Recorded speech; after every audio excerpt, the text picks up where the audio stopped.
Welcome to the Data Hall YouTube channel. In today's video, we are going to continue our discussion on reshaping the data. So in our previous video, we discussed how do we reshape data, that is convert data from white to long format or long to white format. And in our previous video, we discussed two different packages. First one was tidyverse, where we discussed pivot longer and pivot wider. And then we had Reshape 2, where we had melt and decast function. So that was that video, but in this video, we're going to continue this topic, but we will just focus on the tidyverse package. And we will try to look into different cases that normally people face when they are reshaping the data. So starting with, let's just load the library. So we use library and the name of the library to load the library. If you haven't installed it, then you would have to install it using install.packages and the name of the library. Remember, we are using tidyverse. Okay, so let's load the dataset, and in this case, we are going to use example2.csv file, and we are using read.csv to import the data. So once the data had been imported, we are saving that data into a data frame by the name of white data original. So remember, whenever we want to save certain thing into a data frame or an object, we use this this sign. Okay, so one thing that you would notice from this data is that there is an X prefix, and if I can quickly show it to you from the CSV file, it is an example 2. In the CSV file, you would note that there isn't any X prefix. Secondly, there are forward slashes within Excel data, but now that slashes had been converted into dots. Now, what if we do not want this to happen? We do not want these X's and we do not want these special characters to happen. So what we would have is we would add a parameter by the name of check.names, and we would set it to false. So that way it would not check the names, and whatever the name of the column is, it would simply import them. So let me re-import this file, and now you would see that we have the exact same name of the columns that we had in our CSV. Okay.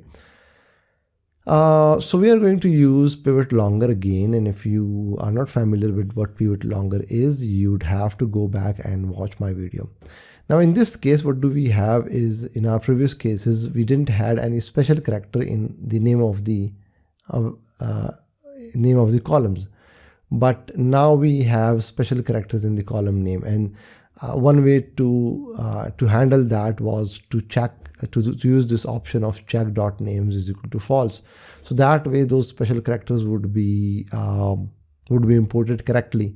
So it isn't a specific case of pivot longer, but rather how do we import the data. But again, when you're using pivot longer, you'd face this issue. The rest of the command looks familiar, as we have used in our previous video. We have mentioned the data. So in this case, the data is the white data original that we just imported. We want to exclude the column that we do not want to convert. Then where would the column names go into? This would go into a new variable called year. And where would all these values go into? It would go into a new variable called stock price. Okay, so let's execute this command, and we have also used this sign that comes in the tidyverse package, and what it means is that perform this task, and then this is what we call pipe operator, and in a simple plain English it would be called and then. So perform this and then drop any missing values. So those missing values would be dropped. So although we have missing values over here, but in the new data set we do not have any missing values. So this is converted into long format. Okay, so remember we can use either the exclamation sign, or we can use minus sign. They both mean the same thing, and that is not symbol, right? So exclude the symbol. So whichever way you works fine for you. You can use either exclamation sign or the minus sign. How do we then go from long to wide format? We use the pivot wider. The data is the data set that we just converted, the longer data set. So where would the names of the columns come from? It would come from the year column. Remember, this is the year column, so or the months or the dates column. This is from where we should get our column names when the data is converted into wider format. And where should we get our values from? We should get those from the stock prices data. So now we have our new object, our new data frame, wide data pivot wider, and this is how the data looks like. It is exactly same as our original data, except for the rows where there were all missing values, and that had been dropped because we used a drop any over here. Okay, so what if we have multiple unique identifiers? Now in this case we just had symbol, but what if we have a different kind of a data? So let's just import this example 3 data set, and let's look into this data. So I'm using again the same object name, so we do not have multiple objects over here. So now what you have is that sometimes you download the data from certain database. What they would do is they would give you the different variables in a separate column. They would mention these variables over here. So we have 2 identifier, and so this value is not just uniquely identified using symbol. What it means is that the symbol is repeated twice, once over here and second over here, because we have 2 variables. So this value is not just uniquely identified using symbol. In our previous example 2 data set, we just had a single symbol for each row, right? If I can quickly go back and show you the data. So we just have this symbol only once. So we just have a single unique identifier, but in this example 3 data set, we have so to identify a value, we would have to use a combination of the symbol and the description, right? So that's why we are going to use the rest of the command would remain same, except for this column parameter, where we would have to specify is not, and then we use the C. What the C is used for in R, it combines certain things. So we are going to use symbol and description. So these combined would be removed. So I mean, in this data case, we do not, as in example 2, we removed symbol, but in this example, we'd have to remove symbol and description. So not, we then use the combine operator and not symbol and description.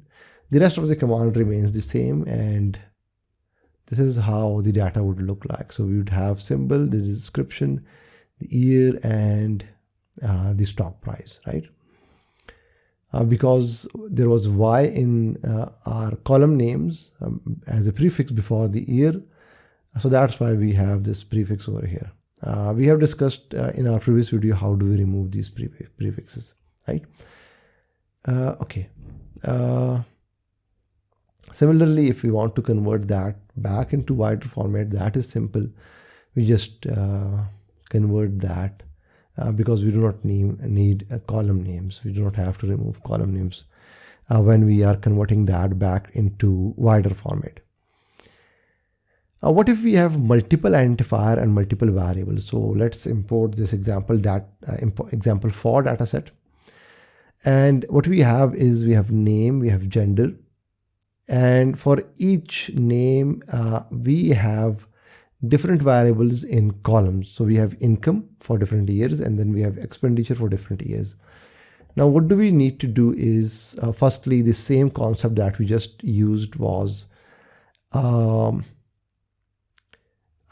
we would have to exclude the two columns. So we use the combine operator, right? And the rest of the command would remain same. We want names to go into the new variable called new column called variable, and the value should go into a new column called values. So what would happen is that you would look into this, that the data doesn't look as you would expect, right?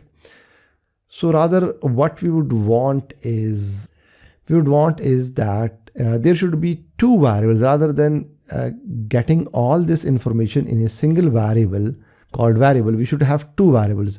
One should contain this information before the underscore sign, and the second should be the year, which would contain this information. So we need a way to disentangle this information, right?